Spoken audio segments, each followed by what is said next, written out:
कर प्यारे बच्चों, दिनांक है आज 3 जुलाई 2020। विषय संस्कृत, कक्षा 9वीं। उप विषय है सुक्ति मुक्तिकम। पाठ का अभ्यास। प्यारे बच्चों, पहले हमने इस पाठ के अनुवाद किया था। अनुवाद को अच्छी तरह से करने के बाद हम अब क्या है इसका अभ्यास कर रहे हैं। प्रश्न नंबर 1, अधोलिखितानां प्रश्नानाम् उत्तराणि संस्कृत भाषाया लिखत। नीचे लिखे गए प्रश्नों के उत्तर संस्कृत भाषा में लिखो। क यत्नेन किम रक्षित वित्तम वृत्तम वा। प्रयत्न पूर्वक किसकी रक्षा करनी चाहिए। यत्नेन वृत्तम रक्षम यानी वित्त यानी धन की नहीं, वृत्तम चरित्र की करनी चाहिए। ख अस्माभि किम न समाचरित कीदृशम आचरण न कर्तव्यम। हमारे द्वारा किस प्रकार का आचरण नहीं करना चाहिए। अस्माभि आत्मनः प्रतिकूलम आचरणम न कर्तव्यम। हमारे द्वारा अपने प्रतिकूल आचरण कभी दूसरों के प्रति नहीं करना चाहिए। ग जंतवः केन विधिना तुष्यन्ति। प्राणी किस विधि से प्रसन्न होते हैं। प्रिय वाक्य प्रदानेन। घ पुरुषै किमर्थम प्रयत्नः कर्तव्य है। पुरुषों के द्वारा क्या प्रयत्न करना चाहिए। गुणै पुरुषै गुणेषु एवं प्रयत्न गुणों में ही क्या है प्रयत्न करना चाहिए। अंग है सजना नाम मैत्री कीदृशी भवती। सजनों की मित्रता कैसी होती है। सजना नाम मैत्री लघवी पूरा पहले छोटी पश्चात चे वृद्धमति भवती और बाद में क्या है बड़ी होने वाली होती है। आगे है च श्रोवरा नाम हानि कदा भवती ही। श्रोवरों की हानि कब होती है। मरालय सह वियोग है श्रोवरा नाम हानि भवती ही। नद्या जलम कदा अपेयम भवती ही। नदियों का जल कब अपेय हो जाता है। समुद्रम आसाद्य समुद्र में पहुँच करके नद्या नाम जलम अपेय भवती। नदियों का जो जल है वो क्या है पीने के योग्य नहीं रहता।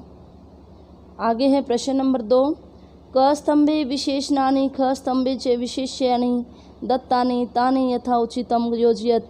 क स्तंभ में विशेषण दिए गए हैं और ख स्तंभ में विशेष्य दिए गए हैं, उनको क्या है जोड़ो। विशेषण और विशेष्य के विषय में हमने आपको पहले भी बताया है कि आप एक शब्द याद रखिए, काली मिर्च। काली क्या है विशेषण है और मिर्च क्या है विशेष्य है। जिसकी विशेषता बताई जाए वो क्या होता है विशेष्य पद, और विशेष्य की विशेषता बताने वाले शब्दों को क्या कहते हैं विशेषण। तो आस्वाद्य स्तोया नद्य है, गुण युक्त है, दरिद्र है।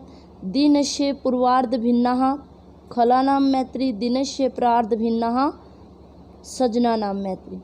आगे है प्रश्न नंबर 3, अधोलिखितयोः श्लोकद्वयोः आयसम हिंदी भाषायाम आंग्ल भाषायाम वा लिखत। नीचे लिखे गए 2 श्लोकों का हिंदी भाषा में और या अथवा इंग्लिश भाषा में अनुवाद लिखो। ये आप इसकी हिंदी वाली वीडियो देख सकते हैं, वहाँ से इसको दोबारा से समझ लेना अगर किसी बच्चे की रहती है। संस्कृत गुरु शीतल रानी चैनल पर जाकर आप यूट्यूब पर सर्च करोगे तो वहाँ पर आपको सारे लेसन मिलेंगे। आगे है प्रश्न नंबर 4, अधोलिखित पदेभ्यः प्रकृति भिन्न प्रकृतिम पदम चित्वा लिखत। नीचे लिखे गए पदों में से भिन्न प्रकृति वाला पद चुन करके लिखो। का में क्या है बाकी सभी की एक प्रकृति है। सर्वस्वम क्या है अलग है। ख में क्या है यत्नेन वचनेन प्रिय वाक्य प्रदानेन। मरालेन इसमें अलग है। ग में क्या है धनवताम अलग है। घ में क्या है परितय अलग है। जंतव नद्य विभूतियाँ एक हैं और परितय क्या है अलग है। परितय एक अव्यय है। आगे है 5वां प्रश्न, स्थूल पदम अधिकृत्य प्रश्न निर्माणम करो। स्थूल पदों को आधार बना करके प्रश्न निर्माण करो।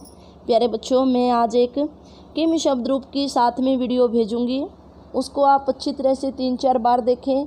आपका ये जो प्रत्येक पाठ में या प्रत्येक परीक्षा में जो प्रश्न निर्माण का जो प्रश्न आता है उसको आप आसानी से फिर कर सकते हैं, उसको 4-5 बार देख लेना। क है वृत्ततः क्षीण है हतः भवती ही। यानी सबसे पहले क्या देखना था मैंने आपको बताया था, इसमें पहले लिंग देखो, फिर विभक्ति देखो, फिर वचन देखो। तो ये क्या है पंचमी विभक्ति एक वचन है, कस्मात आ गया। ख धर्म सर्वस्वम किम श्रुत्वा। आगे है वृक्षः फलम न खादन्ति ही। वृक्षा है ज़्यादा वृक्ष हैं, पुल्लिंग है, एक वचन है, तो क्या आ गया ए के। खलानाम मैत्री केसाम मैत्री। आगे है प्रश्न नंबर 6, अधोलिखितानि वाक्यानि लोट लकारे परिवर्त्य। नीचे लिखे गए वाक्यों को लोट लकार में परिवर्तित करना है, यानी ये लट लकार में दिए हैं, इनको लोट लकार में बदलना है। संति का जैसे क्या आएगा संतु, वदति का वदतु, संरक्षन्ति का संरक्षन्तु, और करोमि का क्या आएगा करवाणी। आगे है प्रश्न नंबर 7, उदाहरणम अनुसृत्य है कोष्ठकेषु दत्तेषु शब्देषु उचितानां विभक्तिं प्रयुज्य है ऋक् स्थानानि पूरयत। कोष्ठक में दिए गए शब्दों के उचित विभक्ति का प्रयोग करके ऋक् स्थान भरिए। क अध्यापक सह, इसने तृतीया लगाई है, सह के योग में तृतीया विभक्ति लगती है। अध्यापक सह छात्र शोध कार्यम करोति। पित्राः सह, अगले में क्या है मुनिना सह, और अगले में मित्र में क्या लगेगा मित्रेण सह। आशा है प्यारे बच्चों आपको ये पाठ का अभ्यास अच्छी तरह से समझ में आया होगा। इस वीडियो को आप 3-4 बार देखिए ताकि आपको रट्टा लगाने की ज़रूरत ना पड़े। अच्छे से प्रश्नों की हिंदी अगर समझ में आ जाती है तो हमें उसका उत्तर लिखने में परेशानी नहीं होती। आपका दिन शुभ रहे, स्वस्थ रहे। धन्यवाद।